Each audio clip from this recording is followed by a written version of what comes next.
Gauri Suryavanshi, S मराठीमध्ये आपलं स्वागत। वळूया आजच्या बातमीकडे। सिरोंचा तालुक्यातील व्हेनलाया गावात जंगलात गाय चरण्यासाठी गेलेल्या 2 व्यक्तींवर अस्वलाने अचानक हल्ला करून त्यांना गंभीर जखमी केल्याची घटना घडली आहे। जखमींवर सध्या सिरोंचा येथील ग्रामीण रुग्णालयात उपचार सुरू आहे। ही घटना सिरोंचा मुख्यालयापासून सुमारे 28 किमी अंतरावर असलेल्या व्हेनलाया गावात दिनांक 14 सप्टेंबर रोजी संध्याकाळी ही घटना घडली आहे। संदीप वेलादी वयवर्ष 20 आणि विजय वेलादी वयवर्ष 60 असे जखमींचे नाव आहे। हे दोघेही व्हेनलाया गावाजवळील जंगलात नेहमीप्रमाणे आपल्या गायी चारण्यासाठी गेले होते।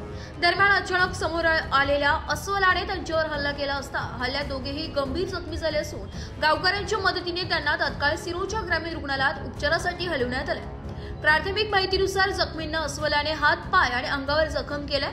घटनेची माहिती मिळताच शिवसेना शिंदे गटाचे तालुका प्रमुख गणेश भाऊ बोधणवार यांनी ग्रामीण रुग्णालयात धाव घेऊन जखमींची विचारपूस केली आहे।